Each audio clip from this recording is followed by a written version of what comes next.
Welcome back to the double swing. Yes, we're here again. Short turnaround window this time between the opening and elimination stage of the major, but thankfully we have found someone who's willing to join us. BDog, it has been an interesting event so far, certain upsets coming through that people really weren't expecting, but honestly, looking at the elimination stage, I don't think we're really missing out on all that much. I mean, are you excited for this? Yeah, of course. Like the major is always one of those where you kind of don't know how it's going to go in between the two stages, but this one especially, there's already been so many upsets in the opening. I think it's been great actually looking at the storylines that are here. I think we're obviously missing some key ones, but it's paved the way for some new ones, like Ash doing it again with GamerLegion, MIBR rebounding after the Cowsey sign in, and then obviously Wildcard with Stanislaw. But that means you do miss out on Cloud9, miss out on Fnatic, you miss out on Passion UA, who are becoming the sweethearts of EU. Like there's a lot to sort of take away, but we have gained a lot as well. And this is what makes the major so special. This is why I love the RMRs, and it'll be interesting to sort of see where the direction is heading going into the new year. Yeah, and with that, I'm going to quickly recap what happened last time. So the opening stage show went interestingly. I thought I was stuck in the underdog picks. I mean, I got my favorite in there, Liquid. I was feeling happy about that one. Fnatic taken, Cloud9 taken. I had to dig deep, and what I found actually was surprisingly a couple of gems. 4 for 4 in the picks for myself. The viewer slash guest in this case was Hawker. He did go 2 for 4. His favorites pulling through. Yumi, I mean, you got MIBR, but VP let you down again. At some point, you just have to break up with him, don't you? Just clean, proper break. Hey, to be honest, Virtus Pro, that one sucked. That did really suck. But Fnatic 0-3, and then a FlyQuest to start 2-0 and then lose everything. So, it definitely could have gone better. I feel like there was potential there.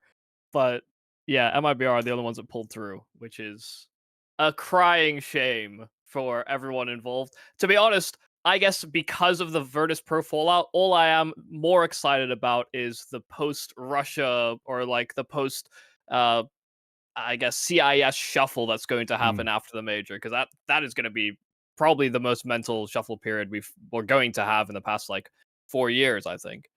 Yeah, there's going to be the big teams are going to make changes. There's all these teams who are kind of like midway up the way between like tier Like 2 and fringing. tier 1. Yeah, they're just right there, and they all have, we know, a great deal of talent that needs to be making that move up. But let's quickly take a look at the scoreboard, how it stands. Beautiful graphic. Thank you to our show graphic designer, whoever he is. Must be a great guy. But KingT, myself, I stand at 63 points. The viewers and guests have managed 61. Yumi, 43. Mathematically, it is now over. We can say that. You think it's been over since June, you said before the show. I'm not so sure that was true. I think just a bad streak here to end off the year has left you behind. But hey, BDog, you're here to try and win it for the viewers, win it for the guests, make us both pay the forfeit come the end of the year. I think you've got a good chance, but you're not leading off the show. You've chosen to go second, which I respect. I think that's a good spot to put yourself in for this kind of snake draft. And Yumi has the number 1 overall pick, so let's get right into this. Who have you taken this time? You know what? I've tried to pick off of like potential and rising talents. I've tried to think about how good teams can be, and instead I'm just going to go for a team that I know is already good right now, and I'm picking Navi first. As much as there are other strong candidates in the favorite category, Navi are the team that I trust the most to be well structured, even if I think the world final and I think Dallas were a little shy from them. I still have a lot of faith in Blade, as a coach and Alexi as an in-game leader, to find the right time to get the roster all into sort of working order, especially given the busy calendar that they've had. This team has so many different pieces that seem to activate from tournament to tournament, whether it's Bit sometimes, JL sometimes, Imma is having kind of a resurgence in form, and Wonderful is okay enough. Like he's never exceptional, he's never the worst player in the server, he's just all right. And he might be the worst AWPer in the server, but he can usually get you those extra kills in the mid round that the riflers can do the rest of the job. This Navi team, are very clearly I think the most structured, well put together, most well-rounded team we have in the circuit right now. Even if there's sometimes a question about what kind of ceiling the players are going to hit at that particular event, I think the major will be a fine place to showcase some more JL prowess, to be honest. Because I think if he has a good major this year, or has a good second major this year, he's very comfortably in the conversation of like top 4, top 5 players in the world if he kind of peaks at the most important tournaments. Yeah, definitely. I mean, I have 2 questions for BDog here, because we talk about Navi a fair bit. Obviously, on a show where you're trying to pick teams to win events, they've been a common factor. Firstly, are you a believer in the Navi era? Say, right now, they've been to a lot of finals in a row. Do you consider that their era sort of starting up? And secondly, do you have them winning this major? I mean, it's a sign of progress for sure. I feel like if you take a look at the expectations for that Navi roster and what they've been on, I think it's been absolutely fantastic. Is it an era right now? No, because they've not won at any of the events, right? But with that being said, they are powering up. And I think what's great about this Navi roster is you can go from event to event. You can actually see the small improvements that they're implementing. It's not like they are playing exactly the same every single tournament, and you are seeing the individuals actually all step up when it's required. I think that this is a really good example of what happens when a team goes from a national project to international, and then suddenly you've got the sort of superstars actually all stepping up event by event. Like we've seen Imma go through a little bit of a trough and then there's now peaking at the right time. You've got JL there's just been that ridiculously consistent piece.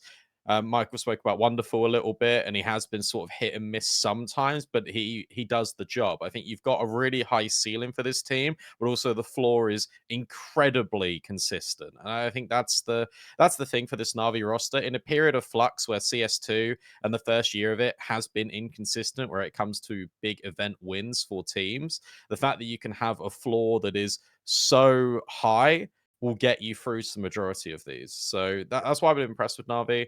Is it an era? No, because I've not won all the tournaments. Do I think they can win the major? I think they can. I do think they can. It'd be cool. I think it'd be really interesting to see a CS2, like first year of CS2 competition where we have a back-to-back major winner for the first time that we've had back-to-back majors coming back into the fold.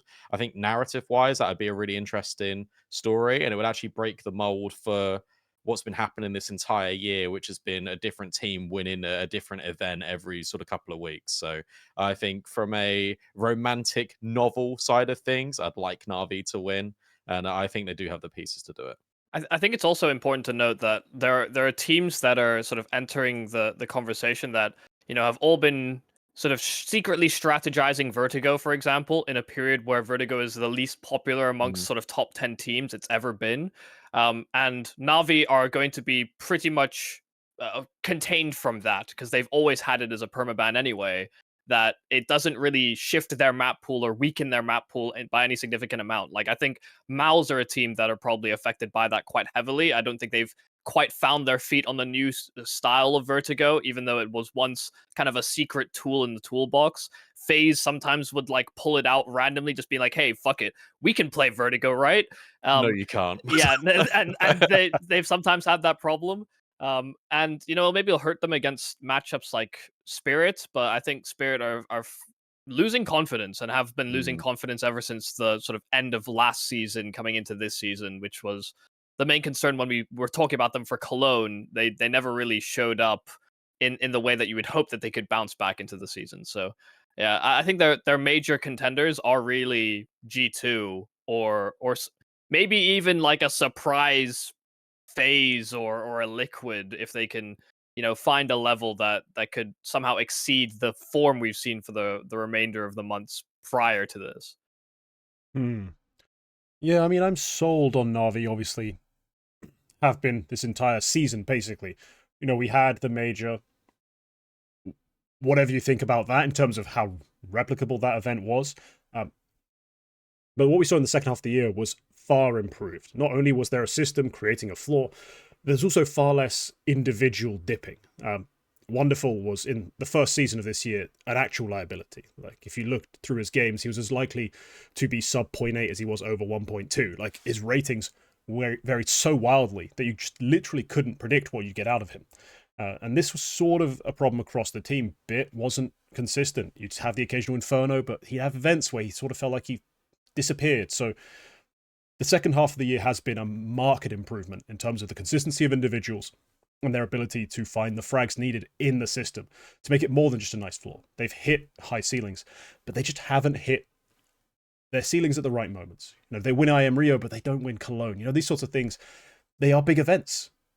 Some of the same teams are in attendance, but it doesn't hit the same historically. And that's why I think even with a major win here, I might still not be on the era train. It might just be a nice trophy to round out an impressive year from a great IGL coach duo, but a team that just doesn't quite have the firepower to dominate the scene. So I like the pick. I think they'll make it through. I have them 3-1, I think, in my picks. Well, 3-1/3-2. I think that in a 3-0 game, you know, they get taken down by someone with just crazier individuals. But this is definitely a team that's going to make it out. BDog, we come to you. Second pick, still a lot of places you can go with this. Very generous selection of favorites, I think. Where are you going to take it? I'll be honest. I think I've already like fucked this because I was listening to Michael talk, and I was like, "Yeah, you're gonna pick the favorites." And I was like, "I've not done this." It doesn't matter how well I argue my case, I still somehow get this shit wrong. So, for all I know, Navi will go 1-3, and I'll look like the biggest fool. Who knows? I mean, if you're looking at like Blast World Finals, and you're thinking, oh, maybe they're dipping, and maybe coming into this major they're dipping, there's ways it can go wrong. Do you know what? I'm only on this show once. Hopefully, I get invited back after this. But I'm gonna be bold. I'm gonna pick MOUZ. That's gonna be my pick. For number 2, I could have gone for Vitality. I could have gone for G2. But do you know what? I think MOUZ have really been impressing me recently. I think the Brolin integration in this team. I looked back yesterday and I was like, wow, this guy's been in the team 10 months officially already. Like, where's that time gone? It hasn't felt like ever since they lost Frozen that they've actually looked back. In fact, they've looked even better, and I think that's a real testament to Shuey. I've got to speak about Torji because obviously he's my doppelganger, but he's been playing unbelievable over the last couple of weeks. Yimfat is just going from strength to strength. Obviously, there's news circulating about what's going to happen to this MOUZ team, whether they're going to be sort of dissected at the end of this season, whether pieces like Yimfat are going to go away, whether pieces like Torji are going to move to a different team. I don't think so. I think this deep run that they could potentially go on with we speak about consistency. We speak about the lack of consistency in CS2. I think MOUZ have been very consistent, and I think they've been one of the most consistent teams this season. And for me, obviously, the big counter that you guys are going to come up with would be, well, they're playing on stage. They struggle historically, notoriously on stage. But hear me out. I think actually having all the stages in front of a crowd might help them, because it isn't like you've just played behind the scenes. You've got to that playoff again. You've then got that unnecessary expectation of, oh, we keep going there. We keep doing this before. We keep going to this playoff stage. We keep going in front of the crowd, and then we bottle it. Instead, you got to do all the hard work in front of the crowd already. And hopefully that gives them a little bit of, oh, yeah, it's actually not too bad. We can do this. Even more experience. And they've had enough experience this year of playing against big teams in playoff moments in front of crowds. So, yeah, I think this is a perfect event for them. I think they had a lot of support as well at CAC. So I think the crowd will be behind them as well. And just because of that, I think they're going to do well. I've got them 3-0. Okay.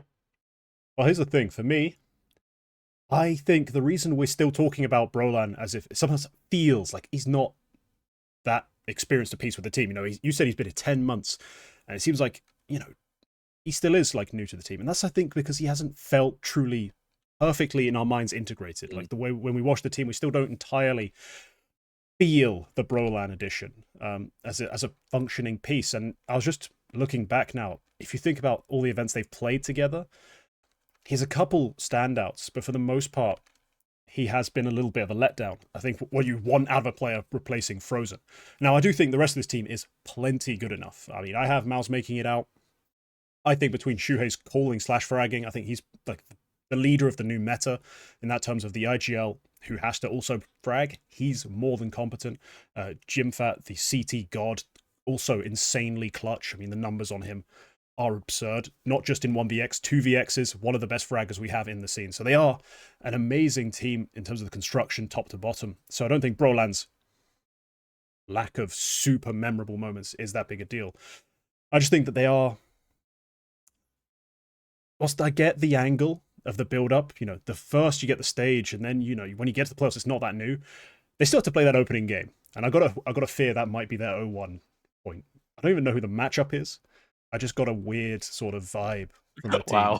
This will be their opening loss. If it ends up being something ridiculous they're playing. They're playing Playing Pain, Pain. which is a good shout for a BO1 loss when you're feeling a little nervy. They are going to be in your face. They are going to challenge you. So maybe that's why I think I have them 3-1. I don't see them having a clean run. But once they get out of the opening stage, we can start having more complicated discussions about how deep they can go. And I do hope they stick together. I really don't want to see this team break up. You think I'm they're going to gonna lose to an even younger team than them? Yeah. Yeah. Yeah, I think it's a good chance. I'm not saying it's a guarantee. I just say I think they will lose a game on the way through. A bad juju. The first game. bad juju. Bad juju. I know it's major. I know it's different, but think about all the other like ESL tournaments this year where they played really well, made it straight through to playoffs by winning all those BO1s, like just straight up. Like I don't actually think BO1s are a problem for this team. You might even say that it benefits them. I think it does. They're BO1 merchants. You heard it here first. MOUZ. They cannot play best of. No, I do believe that, you know, MOUZ have obviously identified the crowd issue and have taken active steps to try and desensitize the players to that environment. Like they make a big show and tell about, oh, we've built this stage arena in our prac facilities, and you know people can come in and out, and so there's constantly moving pieces, and there's people watching them play pracs and all this other stuff, and it's like all of that is cool from a perspective of, yeah, okay, it's a simulation, but it is something that does eventually make players, I guess, less perceptive of their surroundings, if that's the objective. Like all you want them to do is lock in on the video game and screw all the crowd noise and everything. From what I can tell from, what was it, Jaba's interview, you can hear the crowd pretty well, given that it's quite a contained environment and they're quite loud. So whether or not those simulations are going to be accurate, you know, the crowd noise filtering into the booth is not going to be the same as the actual feeling that you'll get in like your gut, hearing those vibrations via your whole body. I do have my concerns there, but I don't know. MOUZ have always struck me as a team that are pretty good at just maintaining that same floor as this. This is kind of the same angle that I had for NAVI to a certain degree.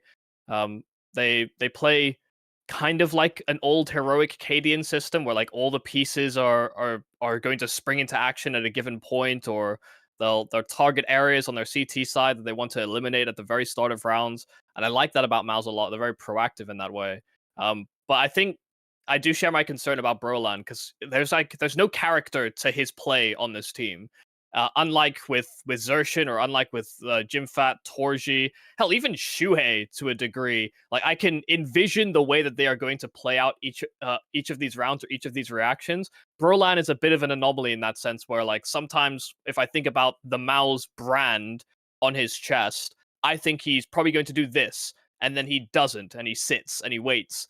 And it might still work out, but it's so different to the other pieces that are a little bit more movement focused than someone like Broland. So, which is strange, because that's what he used to do on Fnatic all the time. He used to be like the reaction guy, and now he's like deadpan. He's more Finnish than Jimfat. So, yeah, no, I don't dislike the MOUZ pick. I think I also have them going 3-0, but yeah, maybe T's gut feeling is going to somehow net them a loss.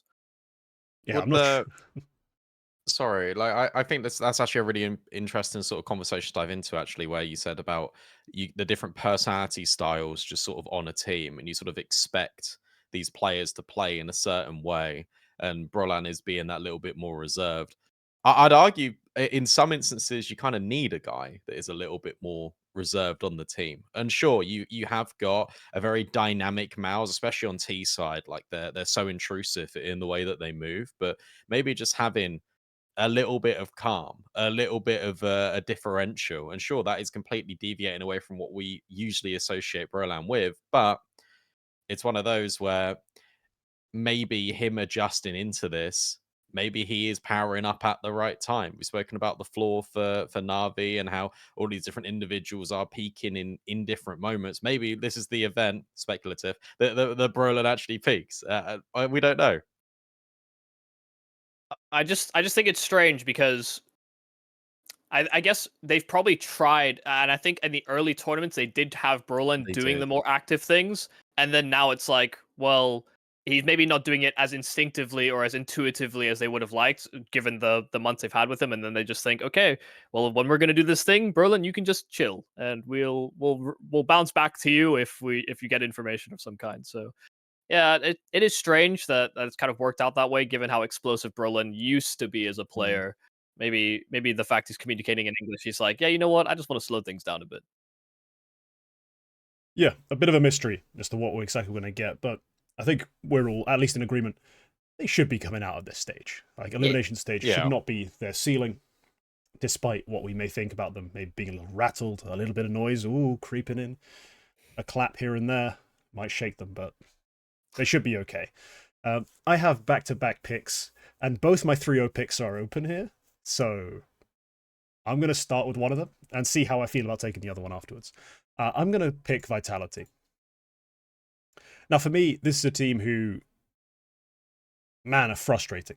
Because I've said it every time I've picked them almost. It's like, this is a team that should be winning almost everything. Should be in the conversation for pretty much every event. There's so much talent here that they have no right, realistically, only making top fours here and there. Like, having streaks of events where they don't actually make a top four, or don't make a grand final, sorry, rather.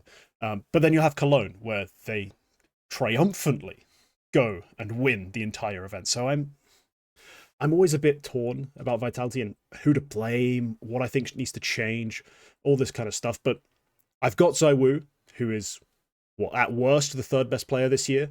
At worst. Depends on who you ask, exactly what they value. They've got FlameZ, who's one of the better T players in the world. Spinks, who, in terms of firepower, should be one of the better riflers. He's been one of the question marks.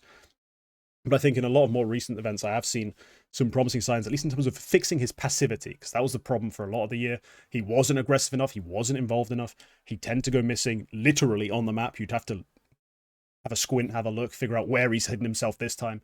But even down to the Mezzis and the Apexes of this team, they have round winners everywhere. And we've always talked about like things like the mental side, the way Apex maybe leads, his emotional reactions to things. Maybe all this limits them. But on the right day, it carries them so much further than, well, it really should do. Like, because if it's dragging them down that much, how are they winning Grand Finals 3-1 with him screaming, jumping, slamming? There's an element of this that's chaotic, but on the right days, they can win any event, literally any event. And I've got them taking a 3-0 through here. Pure momentum into the playoffs, and we'll see where that takes them afterwards. But for now, they looked good at the RMR. They look confident. I think they can keep on rolling. Mezzi looked good in the RMRs. Yeah, he had the dad buff, didn't he? Yeah, genuinely. You know, after the World Finals he missed out on, he's like, you know what? This is what I'm playing for now. And he really went on a bit of a mission. Like, every game they played, you know, usually you're expecting Mezzi, like, some slightly negative, maybe has like a couple of rounds where he locks down his bomb site, or a couple of rounds where he kind of pops off, but it felt like he was getting so much impact in so many earlier stages of the games they played that I'm actually very up on this Vitality team, where, you know, sometimes there's questions about Apex, and yeah, there's questions about Spinks, but I guess the real answer they needed to find was when they got rid of Magisk, it was Flames and Mezzi that were sort of darting responsibilities between those two, because Magisk actually just took so much space on the map that other options opened up. And Flames has slotted more into that role, but you never really got like good consistent firepower out of Mezzi in the way that you wanted to, you know, in his anchor spots. And you'd see flashes, but never to the same degree that Magisk could put up. So if Mezzi is there, I don't actually think you need to worry about Spinks finding, you know, a little bit more aggression to him, because I think in a way, the safety net just becomes that much stronger when you've got players that can be so active like ZywOo, and you've got, you know, dependable anchors on either side of the map in either Flames or Mezzi. Yeah, look, I think what's interesting about that Vitality team is I think Spinks felt like there was more of a burden on him when there was sort of slack being dropped by sort of that Flames Mezzi sort of role responsibility shift. And it felt like, okay, well, we've got ZywOo who knows what to do. We've got Apex who will do his role. And that means Spinks, buddy, like whilst this like flux transition is going on, you sort of got to take a lot more of the burden. I feel like Spinks was going, especially sort of a couple of months ago, Spinks was almost trying too hard to force a play. That's kind of what it felt like, especially on T side. And it felt a little bit awkward. At the same time, I think it goes the other way. I think Mezzi wasn't being given enough freedom. And I actually think him having, obviously, the birth of his child, but a break from that competition and them substituting Jax in, and they said, Jax, just kind of do what you feel. I actually feel like that actually benefited Mezzi in a really weird way, because since he came back to the RMR and he slotted in that team, I think Apex has given him a little bit more freedom, and they are giving him a little bit more trust in the team. That was always the angle I sort of found with Vitality, is that it felt like Mezzi had all these responsible roles, but he was confined to his little box, and he was confined to his sort of anchor positions. And if he wanted to go and try and take space, if he wanted to try and have a play, I don't think he had that sort of trust in the team. And I think that's the way it looked for me when I was watching. But in the RMR, I feel like he was making and calling a lot of things. He was just feeling a lot more comfortable in sort of the assurances that he would get in terms of Apex saying, yeah, go and do it. And I could be completely wrong, and I'm happy to be wrong. But that's what it felt like when I watched the RMR. I was like, oh, Mezzi's actually just taking a lot of leadership here.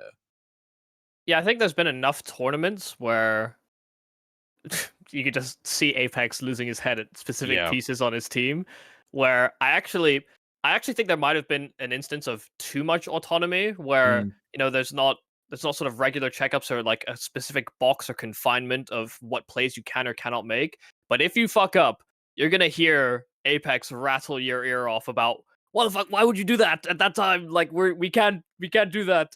Or you know, you can't afford to lose that fight. It felt as though there was a very strict whip behind them only when they did something wrong. If it all worked out, Apex would be all smiles, all happy.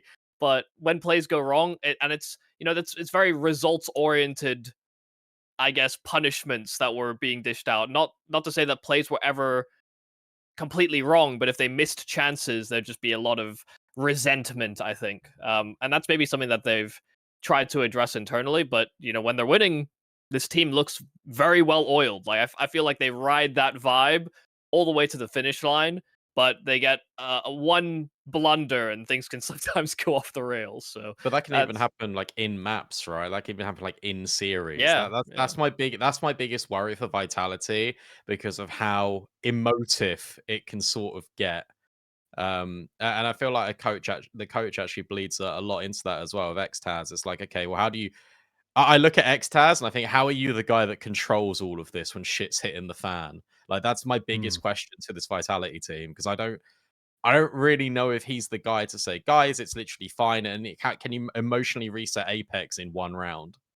I don't think. Yeah, I mean, he always, when I look at it visually, it's just like he's kind of like there, just kind of waiting it out, just like, okay, he's finished. Okay, guys, and then launches into what he has to say about the tactics, then goes back to just like, please don't hit me, just sat on his chair in the back. Like, he seems afraid of Apex, which really seems the wrong way round, like, if anything. But obviously, yeah, I'm aware of all these little things, and it's just, in big events, if they get it right, they're always a threat to win them. So yeah, hopefully they come in with the right attitude and just roll on based on the positive vibes, I think, of that RMR. It all looked peachy there. Mezzi stepped up. Keep it coming. For Flames my second signed his name. Flames, what? So Flames signed his name. You see, there's all stuff on Twitter where he took like 50 goes to sign his signature. Really? Yeah. Oh lord. all the players were hard cracking, you know, just as many smokes as they were their own their own signatures. And some of the things that came out the other end, I couldn't even tell which player they were. Yeah, I know. To think some of these guys practiced. Yeah.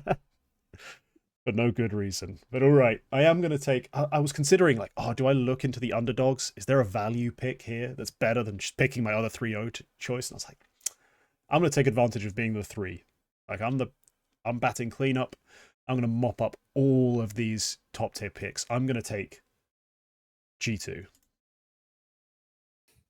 Yeah, no, I've picked consistency today, haven't I? I've picked really the most consistent, well-drilled, well-coached, well-led teams possible. But talent is talent, right? You just can't beat someone who shoots you half a second faster than you can even react. Like, that's just how it is. And G2 have 2 of those. Like, insane, reactive, explosive players. Plus Nico, also there. So, in terms of raw firepower, I don't think anyone can really be in this conversation. People always love to throw Spirit at me, and then I remember there's 5 players on a team, and only 1 donk. So, G2 for me are the firepower kings at this stage, because they sure as hell aren't winning off the back of elite strategy and great calling. It has been getting better, as the Taz and Snacks duo has worked its way in, established itself. We've got slightly better, because initially it was very much a case of, on T side, MOUZ needs to hit ridiculous shots, and m0NESY ridiculous clutches, just for something to really come together. But on CT side, they can absolutely roll people. It's gotten a lot better. I still don't consider them a great team in terms of the calling and structure, but there's enough there to me to believe that this is a team with legit major winning aspirations. I think I might even have them as the betting favorite. If I had to put a bet on, just pick one to win this event, it's G2 purely because of the individuals. I just can't deny that they're overpowered. That's the only way I can see it. What comes next in the off-season after this event is a different question, different conversation. I know that's what everyone wants me to talk about, and I have, and that video's over there. But for now, just for this sort of opening elimination stage, there's no one going into a BO1 with them that I think has a good chance. And in a BO3, with a little bit of momentum and with the individuals they have, I see them rolling someone like a Spirit, someone like a NAVI in that 2-0 matchup. I think they've got, yeah, pretty much everyone beat. I'm hoping they don't match up with Vitality, obviously, in that context. But for me, there's no way this team goes home here. And I say that with all the confidence in the world. And the last time we had this much faith in G2 at a major, let's just say it wasn't pretty. But BDog, I wanted to hear your take on this, because it happened a while ago. But it was a big deal. I think we're still kind of discussing it. Were you on board with the Snacks signing? And do you think it's now like kind of proven its worth, or do you just still see this as a firepower monster with any old IGL involved? I don't know. I think some of the calls are pretty mid, to be honest. Like I understand why they kind of went in that direction, because GamerLegion were trending upwards. Snacks is a decent sign, and I think they were at that point. They're kind of trending upwards a little bit. But also, it's just that Taz Snacks link up, right? I think that's probably like 80% of it. And look, to be fair to Snacks, he did do his time sort of in tier 2 and tier 3, grinding, being an in-game leader. So it's not like he's just kind of come into this role fresh. Do I like it? I think it's fine. Do I think he's the best in-game leader for G2? Probably not. I'm very indifferent on it, because I value G2 as more, can Nico shoot back? Will Hunter have a good event and support sort of m0NESY popping off? So I don't think this team really needs like insane, like deep, methodical in-game leading. I think it needs more of just a general push in the right direction, and someone that can, I'd say, provide output, but he's not really been doing that, has he? So I don't know. He's there for G2. He's there. Is how I view him, to be honest. Right. He's a warm body with a pulse and 2 hands, so stick him in the chair. And I know Michael likes Snacks. And a calm temperament, which I think is the important characteristic of him. Aggressively unbothered, yeah. Yes, exactly. I think that's really his biggest asset in a team full of playmakers. Like, m0NESY will want to take active roles. Nico, MOUZ all will as well. Hunter likes to believe he can, but yeah, I'd avoid that one, brother. The thing is, G2 are very clearly a team with 3 top 20 players in the world, and you can shrink the parameters on that to maybe 15 or 10, depending on how well this major goes. I think obviously the NAVI roster, the Vitality roster are all going to be in contention for 2 or 3 players within that sort of top 15, or and then you're going to have Donk in there as well. So there's few spots, and I think so many of them are dominated by just some great heavy hitters on the G2 roster. I don't disagree that they are just a firepower beast, but I do think that I find it hard to bet against G2 because of that firepower, but I always have this worry that players are just not going to give their best performance when you've got looming, well understood roster moves around the corner. Like that to me always sullies the idea of me envisioning them lifting the trophy. And I don't know if there's like agreements behind the scenes to bonuses to winning the major.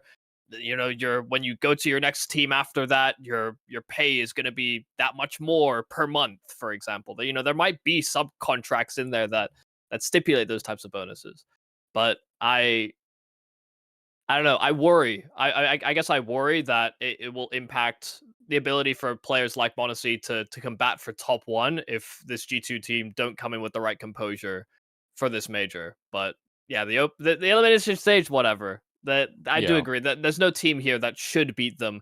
Even a Spirit that has good firepower have problems against G2 very habitually.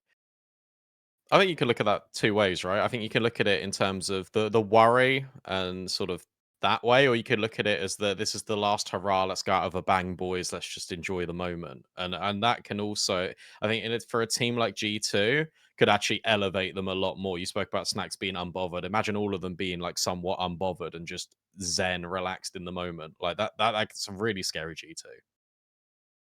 Yeah, keep it loose and make the plays. Like, yeah, that's entirely possible. Also, China loves G2. Well, a lot of places love G2. They got a lot of fans everywhere. Maybe just m0NESY, actually. I feel like that guy's very popular. He is. Well, it's Nico also in all the adverts. From what I've seen internationally, advertising Counter-Strike events, you need to put Nico in there. So with the beauty filter turned all the way up. Oh, of course. Of course. Who doesn't love a pretty man? But all right, BDog, we're back to you. I believe. Yes, you are number 2. Yep. Take it away. I mean, so I got 1 pick now. I've not got 2. Yeah, you've already got 1. Like you. Yeah. All right, okay. I've really wanted to.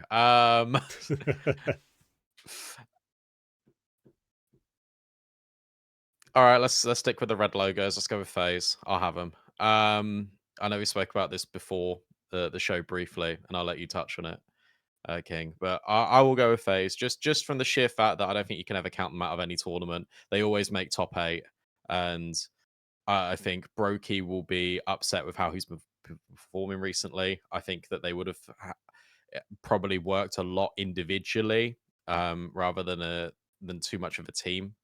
And I don't think they need to work too much just sort of on strats, because I think that the individual form recently has actually been letting them down quite a bit. I think this is a sleeper pick. I think a lot of people will actually pick FaZe to maybe go 3-1, 3-2, but not have them sort of go anywhere further, deep runs in the tournaments.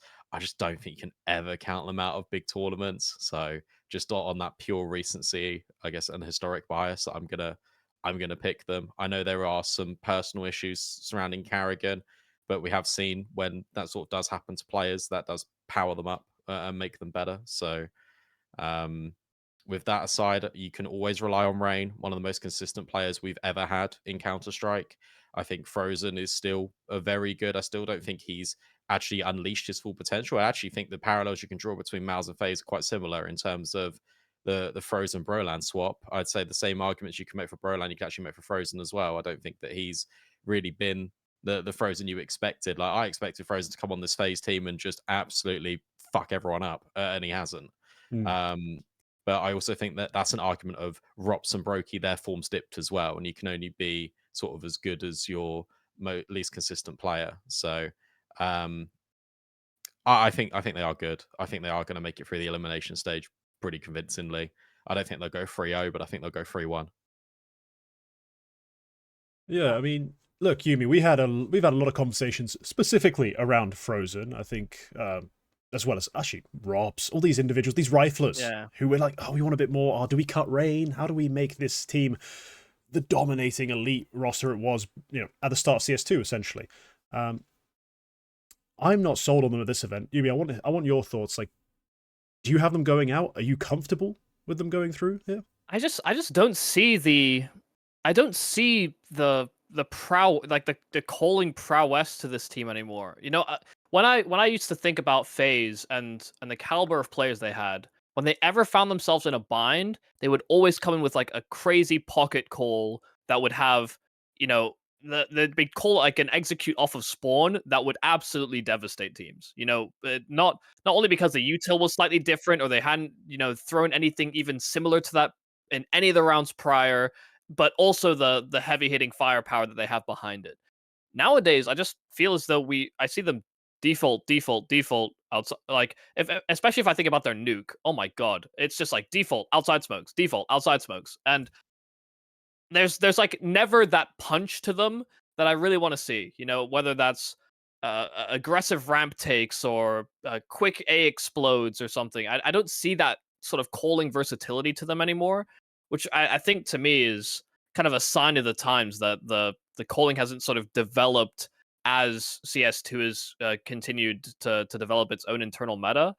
We see teams be a lot more burst oriented, and FaZe I don't think hit that marker. They want to play too much to that sort of slower, I guess, drawn out pace so that players like Frozen and Rops can actually find more significant output.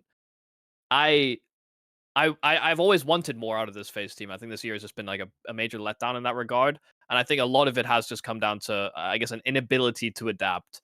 So I still have FaZe going through, but they're not a confident pick for me. They're very comfortably in the 3-2, 3-1 category. And even then, I could see them being the disappointment. Yeah, you see, I don't have them going through in my pick'ems. Now, I'm no pick'em god, no pick'em wizard, but on Double Swing I do a lot better. Let's put it that way. If I had to pick which one represents my prediction abilities better, it would be this show.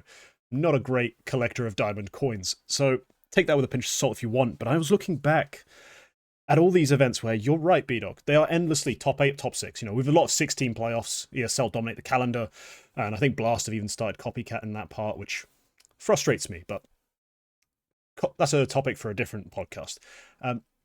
If you look at who they're actually beating to make playoffs, most of those teams are incredibly average. They're able, in a lot of groups, they beat Falcons and Liquid to make it through at Cologne. But when you see them in a group stage matchup against Spirit, NAVI, MOUZ, they've got a win rate in sub 40%.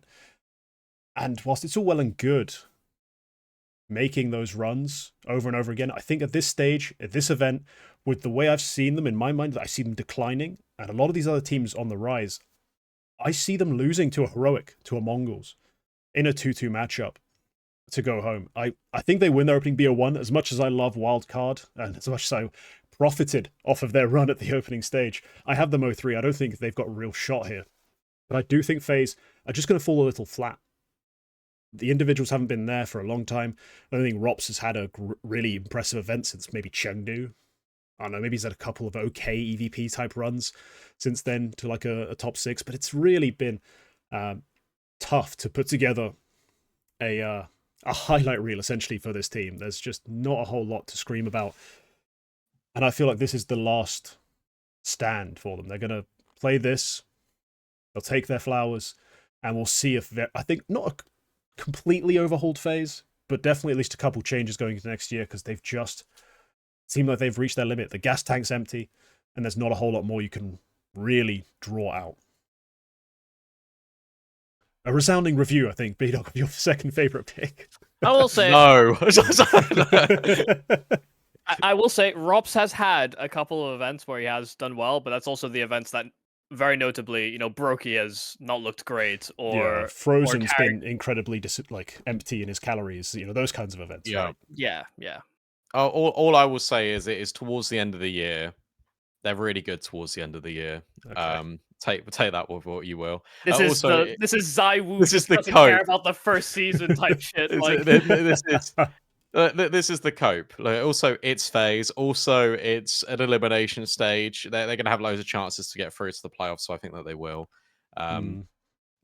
So yeah, it's one of those where they've got enough chances that I think they'll be fine. Okay. Okay. I mean, keeping the faith in the classics, in the legends, I guess there, because it'd be disappointing for Karrigan to not make it through to a major playoffs. It's just different without him in the major playoffs. Exactly. But I'm going to be a pessimist on this one. Yumi, we're now to you. You have a pair of picks. I think. Oh, you all have pairs of picks. I've really fucked this up. Yeah, it's the way the draft snake goes. Draft. I'm curious. Anyone being snaked as me?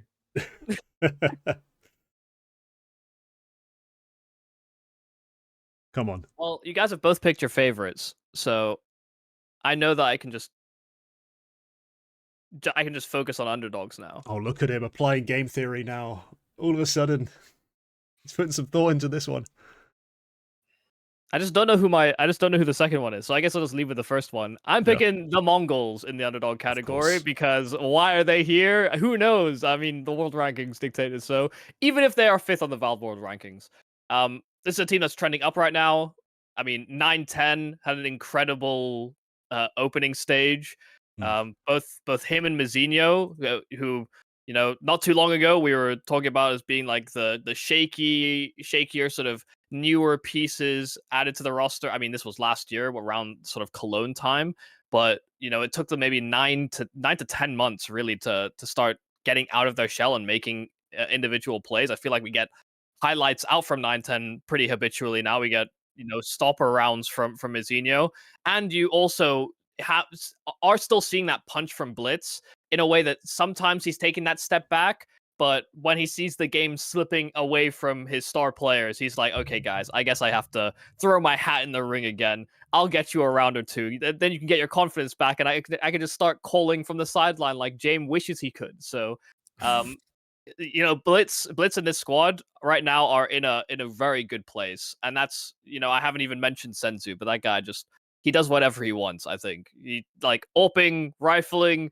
He's the one that's a little off the leash, but every now and again Blitz has to pull it back. This team has a lot of great playmaking type players that are, I think, very well controlled. Even when we think about teams that all have proactive pieces, so often the conversation is there too many cooks in the kitchen? No. There's one cook and many chefs underneath him that he's controlling his kitchen, I think, very well. Yeah, that's fair. Look, we talk about this team a lot. It's another one of our classic picks. If we can, we will pick Mongolz. So that's why, BDog, I want to hear your thoughts on them. As Yumi mentioned, they are like number 5 on the Valve ranking. They haven't lost a game since Espu. Do you buy them as this sort of like top 5, top 8 level team, or is this just a nice run but still a long way to go?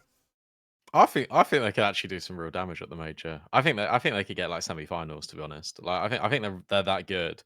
I think what's been impressive the most is that they perform, they play to the same level, no matter who they play against. I don't see a drop in sort of form of the Mongolz compared to sort of if they play like for example in this stage, if they played a wild card compared to a Navi, I feel like you get the same level of output from the Mongolz, and I think that's been the interesting thing. What I will say though is in best of 3 specifically, and this was very recent, this is just sort of over months and months, but it feels like that sometimes there isn't enough players to pick up the slack. And what I mean by that is we will get one good map, like insanely good map out of 9-10, and it feels like for the rest of the best of 3, it needs to be the other maps need to be Senzu or Mizinho. And it feels like sometimes the highs are really high out of one player and then not out of like 2 or 3 players consistently at a time. And that's what I felt like when I watched them, even in the opening stage. And it's like, okay, maybe we could get a bit more, because I remember Mazzinho like was just unplayable at times, sort of like 3 months ago. Senzu was becoming that player as well. And I looked to maps for the Mongols where I've had see individuals. Like I know 910's going to be good on Ancient. I know that Senzu is going to be good on Mirage, and I know that Mazzinho is going to be okay across all the maps. And then I look at the other two, Blitz and Techno, and I think they're going to be okay over all the maps as well. But it's like individual maps that I think they've got like individual specialists. And I think the next level up for the Mongols is having a greater blanket of coverage in these best of threes, if that makes sense. Yeah, I mean, essentially, do they have a deep map pool in terms of players who can show up, no matter what the context is? Like, is it too role specific? The way they star on certain maps is kind of the concern, and I don't think it's unfounded. I mean, for me, my personal concern is just I haven't seen them play like a top team outside of Heroic since they were at, I think it was Rio, where they went out pretty swiftly. So I don't know. I think they are pretty limited in terms of the ceiling. I do have them going through here, though. I have them as one of those teams that is going to beat like a FaZe in the BO3s, who are going to be a bit of a dangerous roster to deal with. BO1s, they just have so many players who can just frag out. And you're right in that sense, like, you'll have a map where 910 just explodes. You'll have a map where Mazzinho is just ridiculously unplayable. And honestly, they don't have a single weakness in that sense. In terms of ceilings, they have a bunch of players who can play, not just like really sharp Counter-Strike, who can play impact-wise, like elite CS. It's just a question of can they do it over and over again, and can have enough players to do it to win enough series to go win at this kind of event. That's the rough part. But no, I wanted this pick. I was torn. It's like, if I let the favorites come round to me, will these guys be open? So I let Mongolz slip, because I knew YouM3 would have him. BDog, if you didn't take him, there was no way YouM3 wasn't grabbing those up. He was just like, gobble, gobble. Give me my favorites. That's why I wanted 2 picks, because that was next. Yeah. Well, you chose poorly. Oh, no, it's completely my fault. But just to touch on your thing, you said, like, they play to the same level regardless of who they play against. I think that is very indicative of, the teams that they played in the opening stage, because they didn't play, great teams. MIBR and GamerLegion are in this next stage. But every team that is below them, like ranking wise, they are pretty handily dominating. I think. So I think that's a very promising sign for this team, that they don't lose focus just because they think they're going to be the favorites in a matchup. Yeah, important that they are able to be a bit of a bully in those games. Like, they can actually perform up to their level. It's just pushing beyond that is what you're really going to need. Maybe not at this stage. I guess in a couple matchups, it'd be nice for them to be able to flex a bit. Repeat that victory over G2, for example. It was G2 that they beat, wasn't it? They beat GamerLegion. No, the catastrophe I'm talking about a while ago, where G2 and Spirit had to face each other in an elimination game at Cologne, or it was Cologne. Yeah, they beat one of the two in a series, and that was a big shock. They need to essentially repeat that performance. And we'll see when we get to it, but I do like him as an underdog. YouM3, you've got another pick. As you correctly stated, you have no need to pick your favorites yet. Yeah.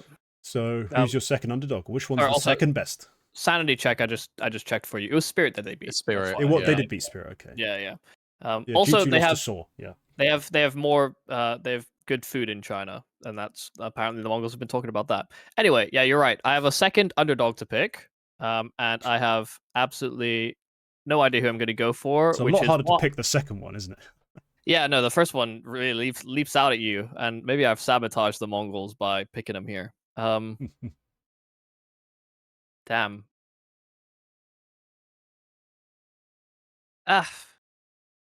You know what? I'll pick them because they're the most akin to the Mongols. They're from the other side of the world. Oh, you have gone for this. Okay. Yeah, but another fragging in-game leader with young pieces that have looked better and better from event to event, and as they've gained more experience. Yeah, we go with Pain. Fuck you. Sorry.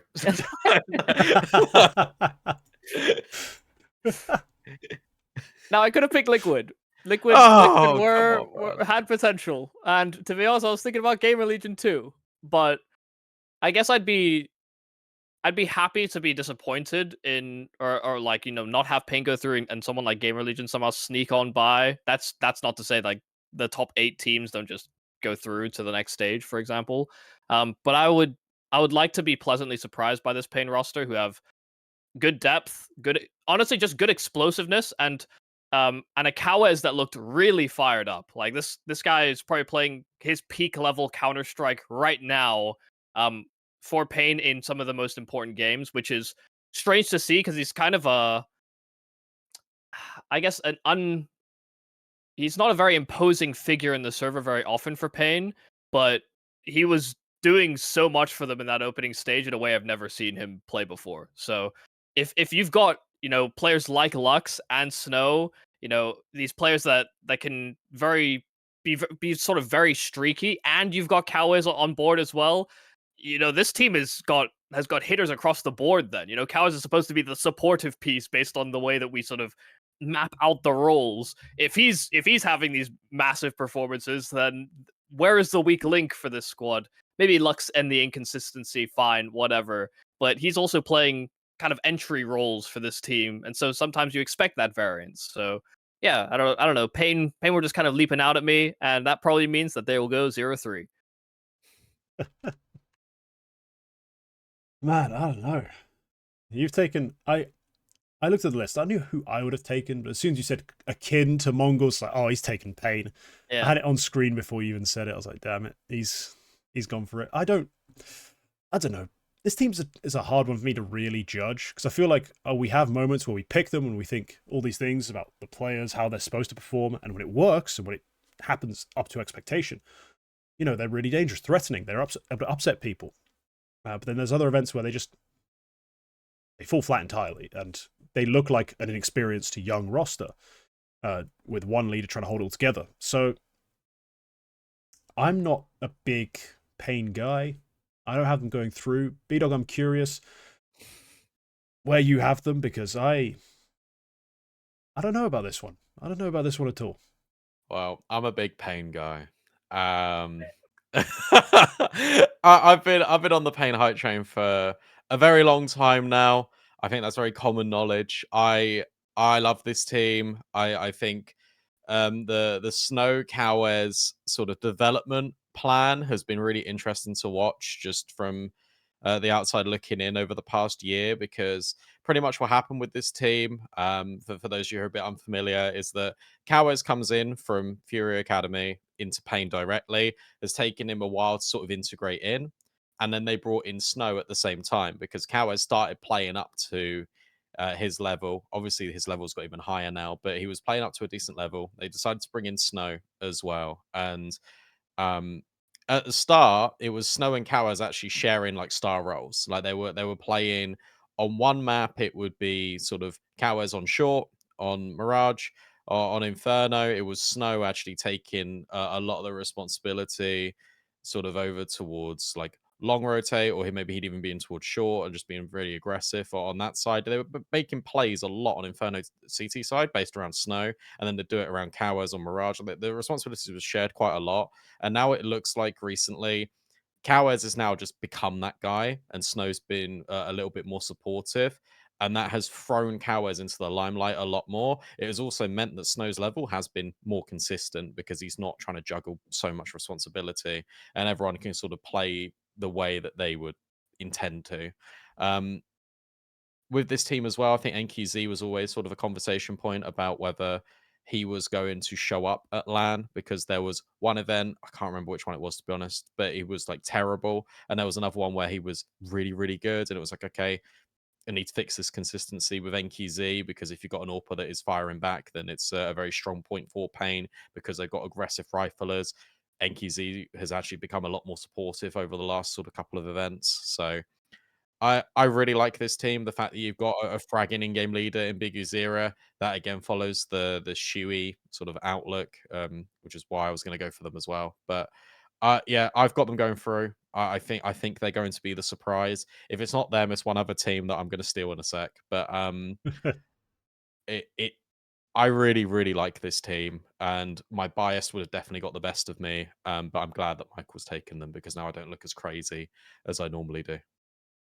Yeah, Yumi is prone to pick an underdog. Maybe isn't always expected, but I think this one all of us could have predicted. Payne, you've been a big fan of. I don't know. I'm personally going to reserve judgment. I think this is going to be a big event for me in terms of gauging where they're at, just in terms of the opposition they're going to face. Also, I haven't seen them like really play this sort of event in a while. Yeah, their map pool, they like Vertigo, they like Anubis, and they're Ancient Merchants, which is just going to do well at this stage. yeah. I mean, their map pool is just like a great TV show. It's the specials. It's nothing but special maps. They are well poised, I think, in terms of watch. Yeah, it does. And for the BO1s, it puts you in a good spot because, yeah, you can ban away some comfort picks, really get into the weeds of these weird maps. I think it's going to be a benefit, but I just don't see it being strong enough. All right, BDog, we are back to you. That is the advantage of being second. You don't have to wait as long to get your picks in. So who's your underdog that you're stealing away from me? So to be clear, right? It's the when we're looking at the HSV page, the underdogs are the bottom like 8 teams on there, right? Okay, so I can't pick heroic. That's a shame, isn't it? I'll tell you what. I'm gonna again. I guess I'm just sticking with the theme, and I'm gonna pick the red logos. My bias, I can't pick Liquid because I believe in them. So I'll pick a team that I think has been incredibly consistent in tier 2 this year and has been going under the radar. I'll go with 3D Max. I have them. I think Gravity, the addition to this team, has been very, very good. I think Maka, in terms of an AWPer, has really leveled up over the last 6 months. A lot of people will be surprised by this pick, and that's fine. And I'm sorry, the viewers and the guests, if I'm just ruining everything. But I think that I really like this team. I think they perform really well. I think they should have beaten G2 in the RMR. So I'll have 3D Max. Well, they did. Yeah, they did beat them. them. Oh, there you go then. Oh, I read that wrong. I thought they lost 1-2. There you go. Well, they should have beaten them, and they did. Yeah, that's quite a take. They should have, and they definitely did. But no, 3 Max are they are a fun team for me.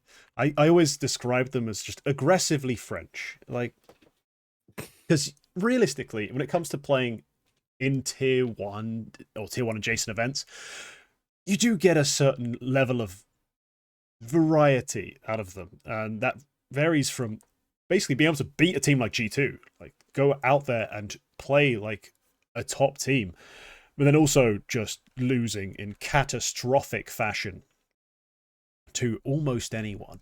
And that's sort of the duality of, historically, French rugby fans will know this, French football for a while as well. It's just, you never know which French team are going to show up. And that's the 3D Max that I'm kind of used to. Yeah, they've grinded away in the tier 2, like online cups, everything like that. They then, make it through to things like Thunder Pick, and you start to see some merit, but I think everyone had to have been shocked by that RMR performance. 2-1 against G2 was insane, but it was the kind of thing that you just know they are capable of in terms of who their top-end players are. Not so much lucky. We weren't expecting the lucky factor, but Maka, you're right. Maka has been leveling up, and he is, as a calling AWPer, incredibly dynamic and confident in the things he wants to try, adjust to, move to, and this whole team is bought in. That's why you will see them go for slightly more outrageous moves, but full arse it. Like, they're all on board with it. Gravity, perfect example of the kind of player they like. He has fully invested himself as, if you want me to run through your smoke to get traded, I will do it 10 times out of 10. Like, there's no hesitation. He goes immediately. Keeps their timing solid. It allows them to actually create advantages despite not always having the greatest firepower. Like players like Exercice, Jocko hasn't delivered, but Exercice was supposed to be a player who'd eventually develop into a top French talent. Never really did for the last 4 years, but at least they give these sorts of players the best opportunities to perform. So I like 3D Max as a pick, honestly. I don't have them going through just because I had to be brutal on my picks and I had to follow my brain a little more than my heart. But I would love it to see 3D Max, a full French team, actually make it to the playoffs because we have lost some of the national identity, it feels like, in a lot of Counter-Strike.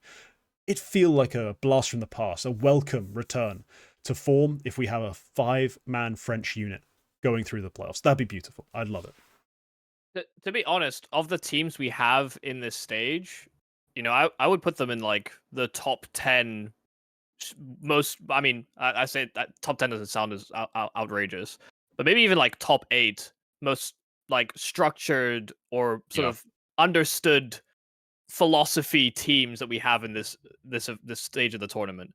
You know, there's so many teams that I guess get away with having sort of subpar or just kind of boring, very uniform calling throughout.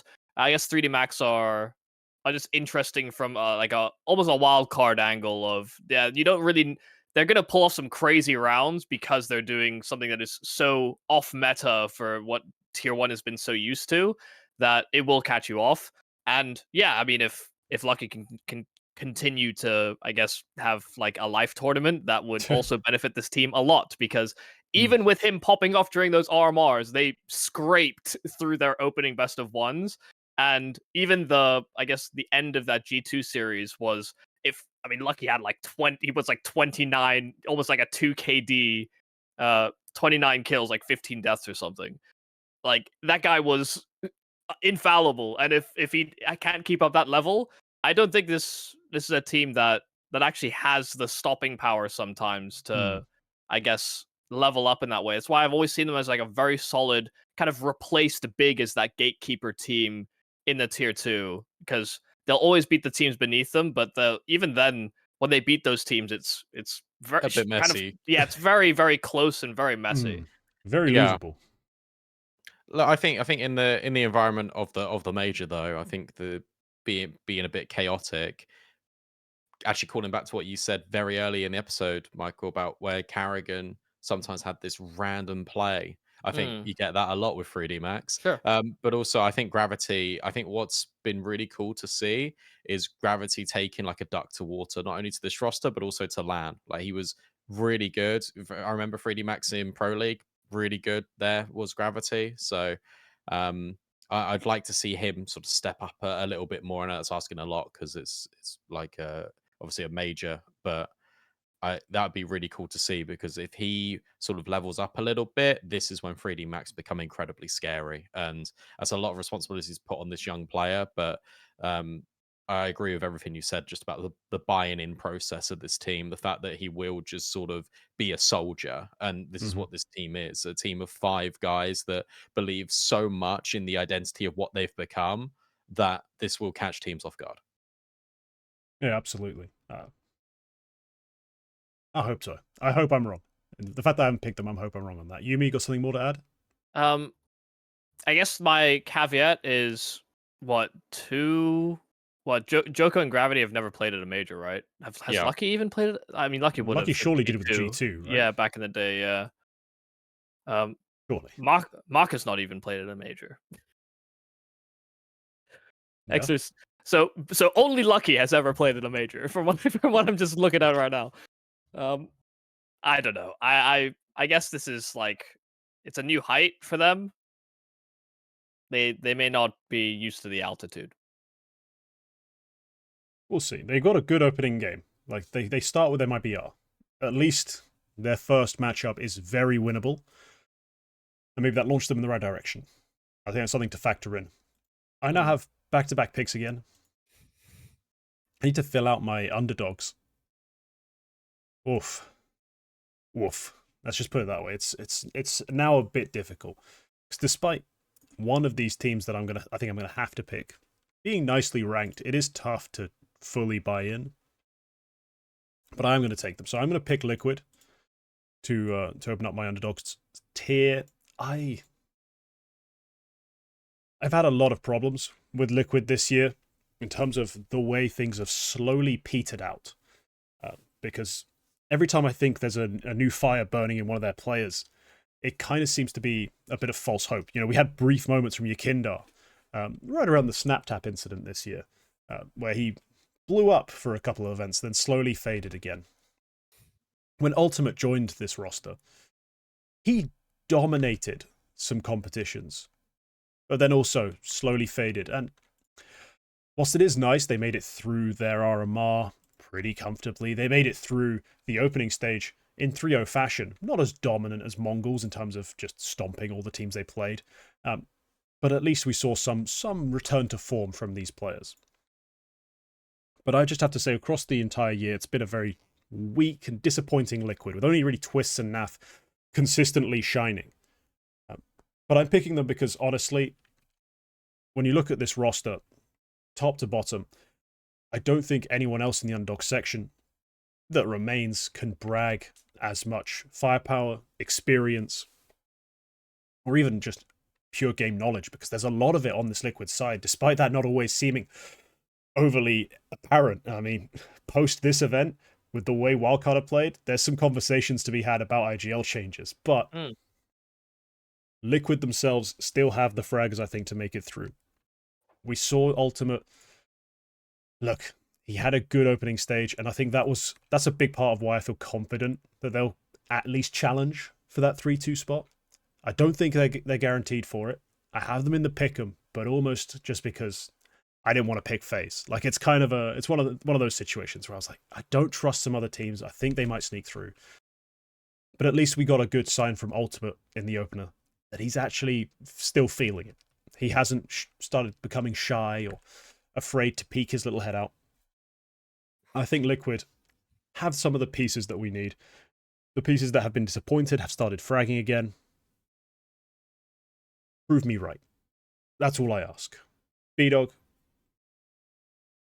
Yeah. It's not a very convincing case, is it? But no, they do have a lot of star names, a lot of brand value. Is that not something to believe in?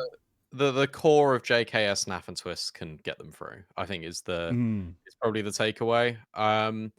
I mean, Michael knows this. I'm not an Ultimate fan, like, at all. Like, I'm not convinced on him. He's too aggressive. He's literally just like a slightly better wrinkle. Like, as soon as he plays against like the top teams, he gets found out because he does the same damn thing every time. And that can work in an opening stage of a major because you can get away with it because the teams are below you, and he has got the confidence to be able to do that. But your Kindar, you never know what your Kindar you're gonna get. Is he gonna be shit or is he gonna be less than shit? Like, I'm never going into a game thinking your Kindar's gonna be amazing. Twist's firepower's actually dropped off a little bit recently, which is a worry for me for Liquid. But I think out of all of the underdog picks you can go for right now, I think they're the best one. I picked 3D Max because I didn't want to pick Liquid, same as you picked Liquid because you didn't want to pick FaZe. It's one of those. I'm not gonna sit here though and turn a blind eye due to sort of my sort of personal biases against some of the players. Right, they're a very good team. I think that they will do well at this thing. Top 8, a lot of people are believing it, and maybe there should be definitely some merit as to why people are believing it, because I think Mytha has added a lot to this team. I think their map pool is the bit I may be concerned about the most, how deep this map pool actually is for Liquid, but in BO1s you can get away with that. But I think they were fortunate to go 3-0, is what I will say in the opening stage. I think they were very fortunate. I think they should have even lost their opening game to Cloud9. Shoulda. Maybe. And you're right about the map. I mean, Anubis, Ancient, a Nuke, maybe. I can see them playing fairly well, but other than that, it does get pretty ugly pretty quickly. Yubi, what's your takeaway? Do you have them going through, out of curiosity? They're kind of a surprise team. I don't have them going through. Like, you guys are just talking about the maps. Inferno is not always terrible. Like, sometimes it does look really bad, and other times if your Kindar's on it, they can be dangerous. Yeah, Very true. It hasn't really been that great a map for them the last. I think it's Can I just say as well, like, I really want your Kindar to play well. So I really like your Kindar as a player, and I don't. Do you guys know what is like the issue here? Like, because I don't, and I really want him to play better, and it makes me sad he's not. I'm sure if we had the answer, Liquid would be paying us a lot of money. Okay. Quite simply, yeah, I think that's fair. I don't know. Liquid have the problem of when games are going poorly. I think it's the only times that in his career where I've ever seen Naf confused about what's happening, Mm. like bad crosshair placement, like just bad like timing awareness. I think comms blow up on this team when things are going bad. Um, but when things are just going okay, the floor of the players is more than acceptable. I Yeah, I don't really believe in Ultimate as much. I think obviously his breakthrough shows the potential. It's just he's had an inability to adapt appropriately. And when you don't have other pieces that are consistent, it's I think one of the saving graces for say FlyQuest, for example, is that the rest of the squad was pretty consistent while Alistair was in Alistair and not playing very well. And when there's less moving pieces in terms of those other players and consistency, then it's easier to, I guess, isolatedly target the problem and try and fix it. When Ultimate and Yakinder are both having problems, then it's suddenly okay. It's the front and the back we have to suddenly try and find fixes for, and it's not always so easy to come up with answers to both at the same time. So I think Liquid have maybe too many limbs that have problems. For me to be very confident in them, but I would agree that they got kind of fortunate to win their opening stage as well as they did, because I mean the teams that they beat, none of them are in the elimination stages from what I can remember. Well, no, they probably wouldn't be given their seeding as a top team. Oh wait, no, wildcard are here. Sorry, they did play wildcard. Oh yeah, they did play wildcard, but generally they are expected to play an easier series of games, given that they are Liquid coming into this. They were fairly well ranked in VRS, and the allocated seeding for the NA was good enough. It's some complicated system that we already had to kind of smash our head against. But no, the second underdog pick is where I've been creasing my brow, really. So I've got two options here. Three of my picks from the last stage just sat here at the bottom of this ranking. Back to back to back in Big, GamerLegion, and Wildcard. I don't know who I can give the most credit to. So I feel like I'm going to leave MIBR. I'm going to write them off. Just going to be like, all right, go back to Old Faithful. One of these guys can help me through again. Do I believe more in Searson or Ash? That's kind of where I'm at in my head. Those were the reasons I picked those teams prior. I'm going to go with GamerLegion. This feels like a step too far for this roster, just given the youth, given the fact that the firepower seems quite heavily reliant on Flamus. Despite Slend having some good maps in the opening stage, I had to admit, like, Slend kind of carried through a couple of BO1s, I think, like, just outright. But the more dynamic aspects of, like, the aggressive rifle play, those incisive lurks that Flamus makes, a lot of this team's game is going to be predicated on Flamus being a star. And whilst I do believe he could be in the future, this may be a little too soon to pick him, but we'll see. Let's just talk about some other good points. Ash will have this team about as well prepped as a team can be. We know that to be true. They're going to know which teams to pressure where, generally which sort of timings they can hit.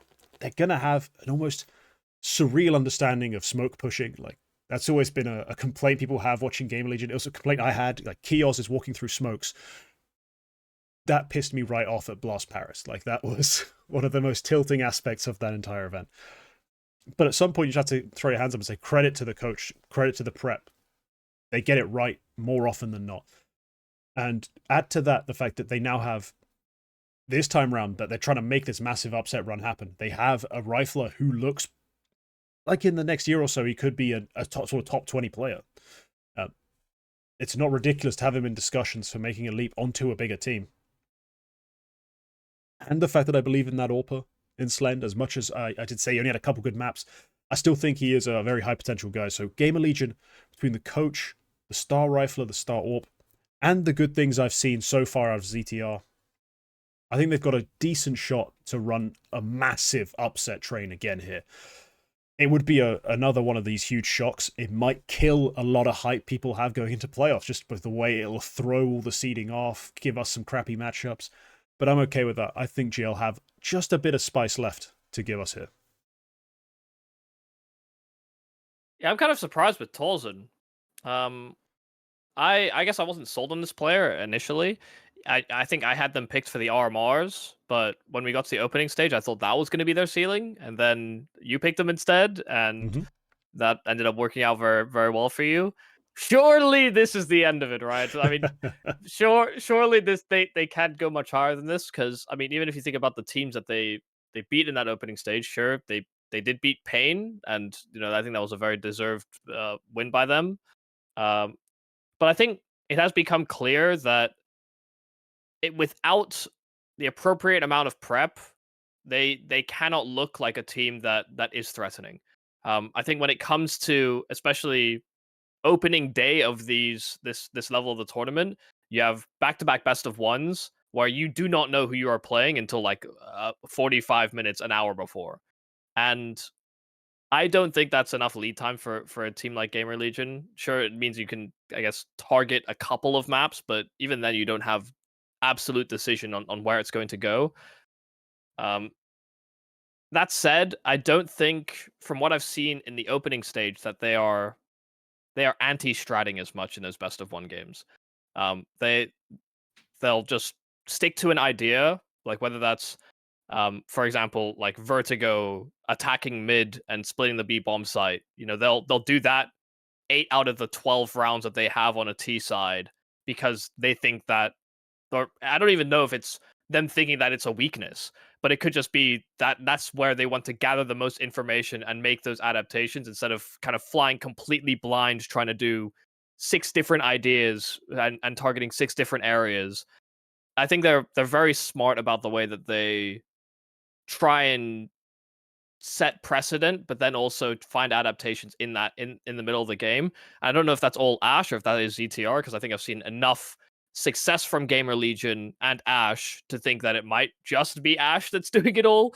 I don't know if it matters who's in that seat, but yeah, this team is always better than the sum of its parts. So I find it hard to, I guess, bet against them, especially when there's no sort of glaring weaknesses in the pieces that they have. I don't think that anybody is a massive liability. They're just, I don't know that there's exceptional potential from a lot of these players either. Maybe bar Flammas. Yeah, that's fair. BDog, where do you sit on this team? Are you sold? Are you hyped? Or is this going to be a bit of a flop for them? I like this team. I'm hyped for them, but just not in this tournament. Right. And I wanna give credit to Michael as well for a point I'm about to just sort of bring up here because you didn't mention it, and I think it's worth talking about because we spoke about it yesterday. And that is the professionalism of this organization as well, and this team. And you said to me yesterday that you think that GamerLegion is one of the, if not the most professional teams when we were looking at that opening Yeah. stage. And I think it's a really good point to make because they are like, to quote the Zoomers, that they are fully locked in, right? Like they have got like the complete one objective in mind, and that is play the best Counter-Strike that they can play rather than trying to achieve a certain goal. I think elimination stage is a good ceiling for this team. I think that they have got the ability to survive a little bit in the stage and maybe get a win or two. I think putting the MOUZ is incredibly unfair. I just think when you actually look at the experience this time compared to what you're going up against, I think that's where the occasion might swallow you up a little bit. And even though Flamus has been sort of making fans in the crowd, and the whole team is sort of getting that energy and has got that experience now, it's not enough experience for me, especially for this group of 5 players. Counter Strike aside, I think that they will struggle. I will say, shout out the GamerLegion vlog, because that's actually a very good watch if anybody's interested in sort of some of the team dynamic. I think Ash has a very good speech in it in the second episode as well.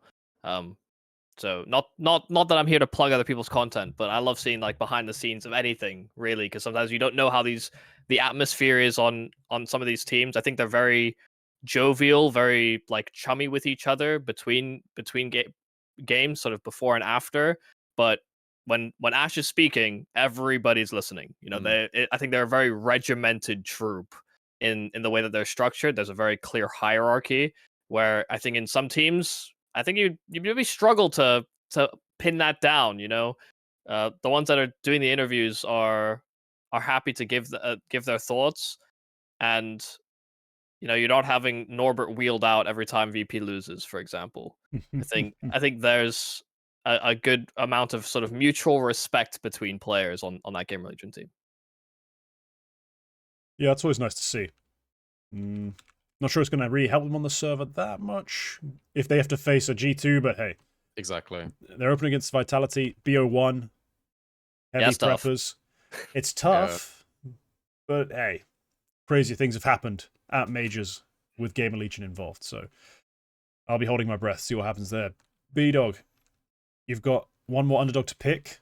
Well, I don't know, which way do you feel about this? You feeling Brazilian, German, American-ish? Not Brazilian. Yeah, do I feel German or do I feel maybe American? So the thing is, I could keep my red logos and I could go for wildcard, or I could just pick the team that I think is actually better, and that is big. But the thing is, I'm actually going to try and struggle at selling them. Is the issue? Okay. Because I just think, look, we gotta take in all factors into the major. I think experience wise, that Big have got it over MIBI on wildcard.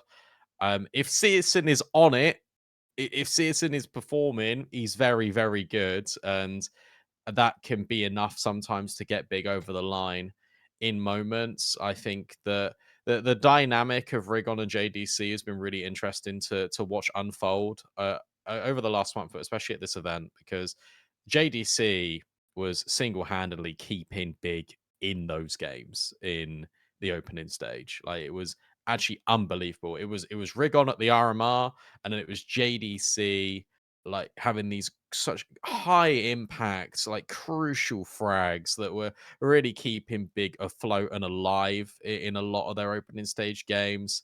I didn't expect to be sorry, I expected more to be like sort of screaming and sort of celebrating Crimbo. But he did his job.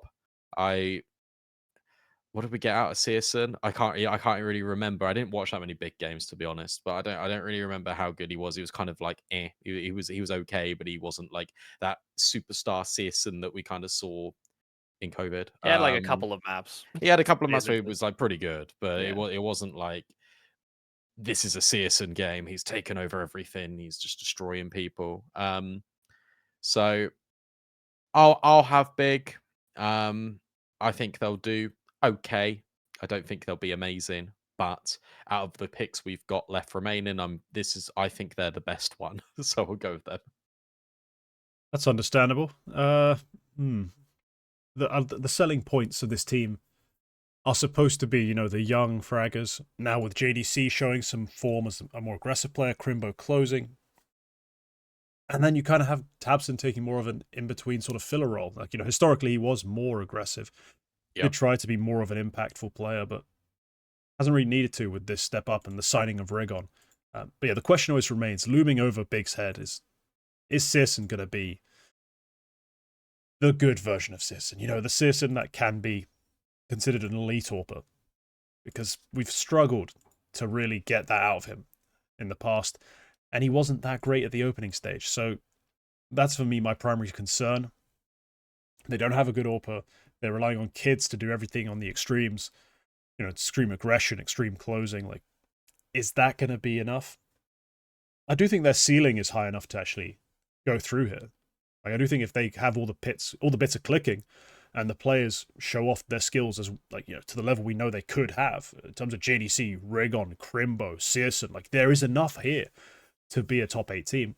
It's just we so rarely see it at the same time that I think they're going to be in great difficulty.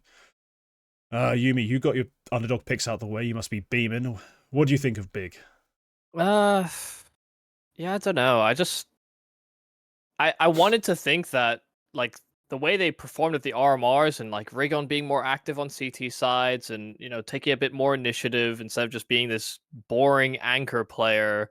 I saw glimpses and I thought, okay, bigger restructuring, they're fixing their problems. And then in the opening stage, I still saw them trying to do those plays, but it was like they were trying less it's sort of less of an emphasis point and more of a formality. Like, oh, if we throw this flash for him, he can peek this and maybe get info, maybe get a kill, and then he was just dying. And for me, that's maybe too results oriented to think about it like that. But I did think that there wasn't extra layering. They didn't see that as a weapon that they could use instead as sort of a reconnaissance tool instead, which to me was a little reductive and not fun to watch. I don't know. I think if I had to argue a case for an underdog, I probably would have gone for like an MIBR or a wild card because I guess I'm getting kind of tired of Big in the way that I should be tired of Virtus Pro.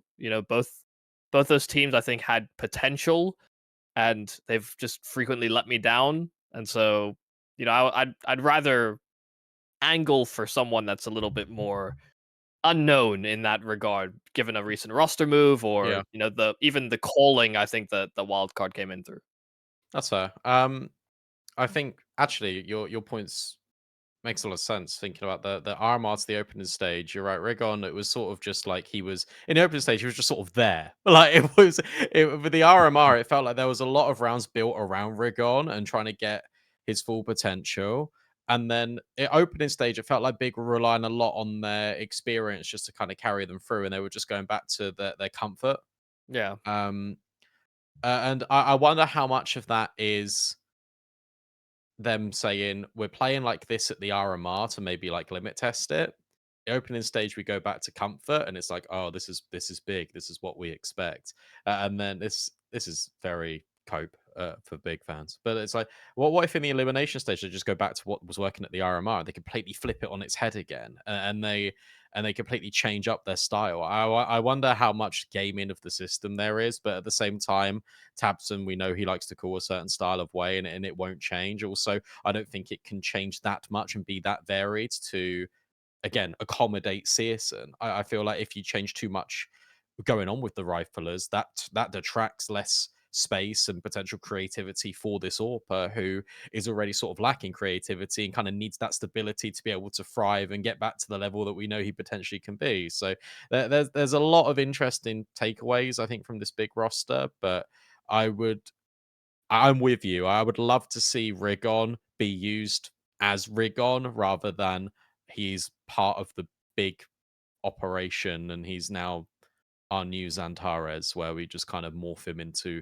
and take away his key characteristics that made him so good. I mean, even when they had Xantares was still doing like they were still getting him into favorable positions. Like I'll always think about Xantares B player on Inferno. Anytime there was top banana pressure, they'd wait like 20 seconds and they'd always flash him in. Like he wanted those fights. They set him up to brawl. I just don't see them doing that with Rigon at all. And maybe they've tried it in scrims and he sucks at it. I don't know. It's just it's a weird phenomenon. I think with Big, it's like, oh, he played with Bad News Eagles, but he speaks German, so now we have a new German player we could add to the system. And they're just like, okay, I guess you're just another soldier. I don't think Big have been on the front lines of innovating utility or innovating strategy since they had Tizian. And I think maybe to a certain degree, maybe even Tizian was a big driver in that, because I'd heard he was a bit of an offline server nerd with like finding nades and putting in the extra legwork in a way that some players didn't, him and Keto. So it is strange. This Big has lost all its character to me, and it has many demerits. Yeah, no, it's no longer an iconic kind of Big, but they are trying to retool towards sort of the new meta they're envisioning, I think, and especially with the new generation of players. They're not revolutionizing the game, as some people would have liked to see from them, but at least I think their idea is trying to get honestly back on level terms in terms of firepower, get young players in. Because historically, they had a bunch of guys who were 27 and could barely move their right wrist. Like, it was pretty horrific, the fragging they had. And so they had to innovate. They had to be the best in terms of everything else. But all they're going to do is have Crimbo and JDC look like absolute studs and maybe even get bought out. And to be honest, I want that for those players because I feel like this is a waste of time. But that just then still ruins what big is. Like, if you're even sort of regressing further then if that happens. And yes, I want the best for the players, but at the same time, it's like, where do you go from that if you're big? Where do we go? I don't know. Is the honest answer, and that's a question not for this podcast, but that's an interesting thing to think about. Is if they have brilliant elimination stages and they get bought out and they go elsewhere, whilst that is fantastic for those individuals, you also got to look at it from an organizational point of view, and you think, "Fuck, like where do we go now?" Yeah, I guess, but you can't really force a tactical sort of style just to hide your players. I think that's No. I mean, of course quite not. short-sighted. It's just, I think without the string of consistency or good results, I think it's harder to you have less bargaining power to retain those players. You know, there's greater risk involved going to new projects. It's the same argument I would make for G2 and the whole Falcon situation. Is that, you know, if they win the major, like, should that still happen? Like, they're the second most winning team this year, like next to NAVI. I don't think it should be as clear cut as, oh well, I've already signed the contract. So yeah, we'll see how that pans out. But we got a final pick here. Yumi, you got a favorite. There's one favorite that kind of got overlooked when FaZe Clan got picked up. I thought this is surely where this team pops up. Are you going to shock us all and tell us you haven't picked Spirit? No, absolutely not. Okay. The other choice is Heroic or Furia, and I ain't touching them teams. You don't want Furia? Nah, I ain't touching that. I am not going to bother. Yeah, Spirit. I mean, Donk, top 3 player in the world. Shiro, probably top 7. I don't know that I'd put him much higher than that. This team when it clicks, it just looks so good. I think the reservation that people have about Spirit right now is we're all down on Chopper calling. I think I had my worries about it even at the start of the first season, but then they had the Katowice, and then I can't remember the follow up events. All I know is that Chopper Bowl didn't look too bad. He looked all right. The calling was pretty simple, like just between him and Zontix. Like I said, I put most of the focus on Zontix, and I wasn't sure if that player would recover mentally from some of the breakdowns he's had at these events. But I think he has actually shown a capacity to show like a decent floor. I think we're not seeing his same heights anymore. Yeah, I guess I don't know what to think about this Spirit team right now, because in theory, I think this team could work. I think they should have upgraded and changed away from Magix a while ago, but he also seems like a bit of a glue guy in a weird way. So I don't know that they're willing to make that change. And I also, even if I think you wanted to change Spirit and change their trajectory with the in-game leading, I don't know who you would even tap to have that conversation, you know? It seems like CIS IGLs are just kind of down at the moment. That stock is very down. And I feel like we had so many good, like, up and coming callers and unique styles from like 4 or 5 different CIS leaders at one point. Like, I'll be this was like 3 or 4 years ago, but now it's just like, where are any of those unique styles? I feel like we've become so it's very much gentrified. the same. Yeah, it's the same call, and you know what you're gonna get, right? I mean, like, you even think about CIS in-game leaders now that can do damage, RMRs and majors, and it's like, okay, well, if you did replace Chopper, you're not gonna get Nathany Ball in there. You're not gonna get like Alpha. Like, bro got like 4 kills across like 2 maps. Like, that's not happening. Like, I don't even know who you'd go for. You can't get Jerry. Jerry's been down bad since like July. Like, Yeah. and it's a shame. big Jerry enjoyer. But like I don't know where you'd go. No, that's one hell of a question. I mean, if you look at the callers of the teams like Nine Pandas, like your Shalfie, no one's calling that as a sure thing, are they? Like, no one's really that sold on him calling for a top team. I'm trying to even, my mind is drawing a blank on who even calls for Namiga, but these are the places we're going. Lear. It's Lear. Okay, yeah. These aren't guarantees. There's no sure thing. Maybe the only way you can get a different IGL in there that some people believe in is to get a Boomich, something like that. But yeah, again, he's not leaving that project though, is he? He's not even his project he just built. Yeah, there's no chance he becomes available. So yeah, Spirit are in a bit of a weird space if they want to start chopping and changing. I do think if you do want to make changes to the roster, you do end up cutting a player like a Magic, sorry, or a Zontix. I think both of them have had their use. They've had useful moments. They've had roles that have made sense sometimes, but they've also had some big letdowns, and Zontix especially, given some of the focus he receives, I think has massively underperformed, and that's something Spirit will have to think about. But for now, they're going into this event with one of the best AWPs in the world. At worst, the second best rifler at the event. Like, even on his worst events, he's the third best rifler, second best rifler. Probably the best rifler in the world.